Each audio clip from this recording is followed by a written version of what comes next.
Hi, I'm Eugenia with Eugenia-C Design. Today I'd like to introduce you this new riveting block to make your own rivets in different sizes and different lengths. The great thing about this block is you don't need any measurement, you don't need any calculation or even any guess to make as to how much wire you need, because every cut you make with this block will be the exact measurement you need for your job. This is the riveting block. It comes with a lot of circles and holes in here. Now this first row here with all the divots in there, they were different sizes.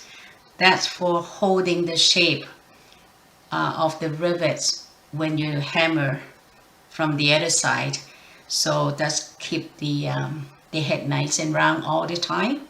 So that's the small one is for the 18 and then 16, 14 and the 12 gauge. Now the middle row here, the holes, they are of different sizes. This one for 18 gauge, 16, 14 and 12, but all the depth are the same. It's between about 1.8 to 2 millimeter deep is for measuring. Now these 3 circles here are for eyelets. When you do the finishing, you put the eyelets here so this rings protect the rims while you're hammering on the other side, and it's always stay nice and round. The 2 through holes here, these holes are through, and those are for making rivets for the curved surface or hard to reach places. And that means you have to do one side of the head first, and then you finish the other side. That I will show you later.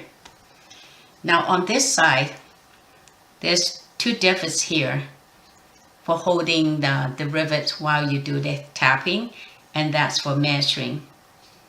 And this have to be mounted on a vise, and it's for the for curved surface or uneven surface that you can't do on the front. On the other side, this is 3 circles here. You mount it on the vise and do the same thing as you did on here. I'm going to use the 16 gauge wire to make the rivet. So this is a piece of 16 gauge, and you need to flush cut it first to get a better measurement. And now you need, so I'm making a 16 gauge, so I need a 16 gauge hole. So instead of setting up a drill and find the drill bits, I use my 4-hole punch, the 16 gauge punch. That should be on the second one. The first one is 18, 16, 14 and 12. So I'm working with 16, so I'm going to make a mark here. I want it here. And it's very easy to find the place. So you put it, tighten it first all the way down, and then you use a hex key to finish it. Now it's always hold on to the piece itself and make sure the copper sheet won't move, otherwise it will cut your hand, okay? So you hold on to that, and then you turn that with a hex key. So it popped, and you go the other way around, and then you'll come out. So the hole will be nice and clean on both sides. All right. So now that you have a 16 gauge wire here, you put it through the hole and into the measuring hole. That's number 16 here. Okay. So you put it there, and you flush cut that.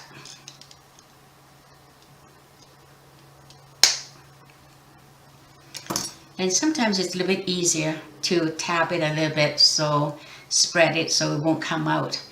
I like to use a chasing hammer, the ball peen of the chasing hammer, to do the job. I find it a little bit more heavier than the regular a riveting hammer. Now, you go to the 16 gauge here on the divot, just in case you're on the safe side. So you kind of find your place here, just lock it, okay? Just move it around and make sure it's locked. So now it's locked.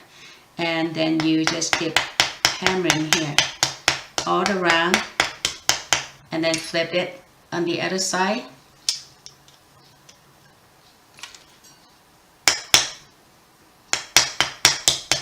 And do the same thing, okay? So you flip it back and forth about 4 to 5 times, and then it will have a nice and round surface. Now on the on this side of the block here, the circles here is for the eyelets. Now with the eyelets, I could use the 3-hole punch. These for the small size, the large size, and the medium size. Okay, now I will be using, let me see here. Now I'm using a small one. So I moved up the other 3 and I just put whatever, wherever you want.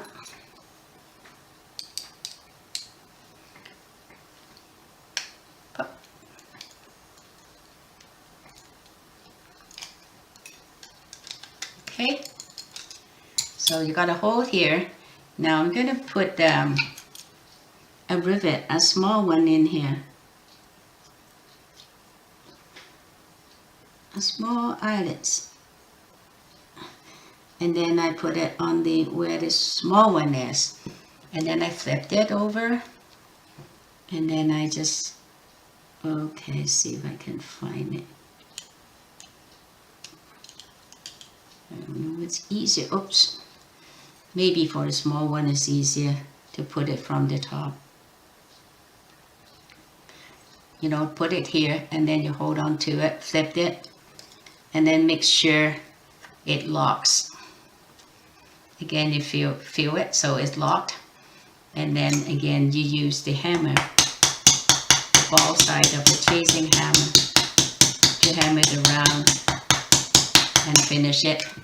And then you can see the top here will still keep the head nice and round. But a lot of times, something like this situation, because all the sticking out is in a way, sometimes I like to use this side. So I don't even worry about mounting it onto the vise. I just put it here. I find it a little bit easier this way. Nothing will get into the way. So I just put it here. Find the locket, find the place, and I just do it there, like this. It's easy. Or you can mount it on the vise, it's up to you. Okay, so you can do it like this if things get into the way. Now I'm going to show you the size. All right, I have mounted onto the vise first. Now when you work on a curved surface like calves, you need to prepare the rivets first, because it's really hard to hammer from inside here. It's get into the way. So this is what the 2 through holes are going there for. First of all, you need to board up the wire first. Okay. Oops. So you board up a wire first. Just a tiny bit is good enough. And then you put it through there. You can hammer it or you don't need to. You can just put it through. But you can, if you hammer it, it can make it decorated or whatever. Okay. So you bolt it up, hammer that, and then you make a hole here. Now this is a 16 gauge, I think. This is 16 gauge. No, a 14 gauge. So I used the 14 gauge punch on the 4 hole. So I punch a hole here.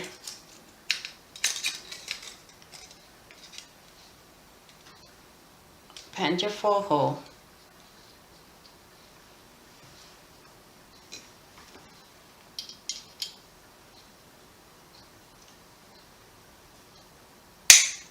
Okay.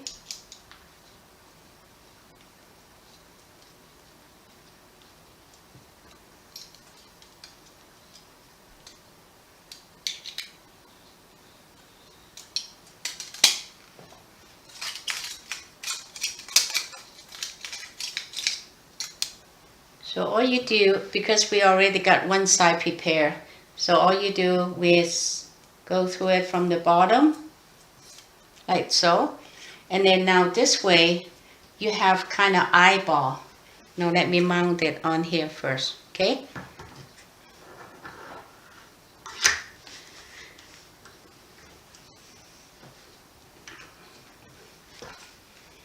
So you can put it up here, hold it in there, and then you cut it. Eyeball that. You will get used to it after a while, how much material you need. So you flush cut, and then again you hammer that.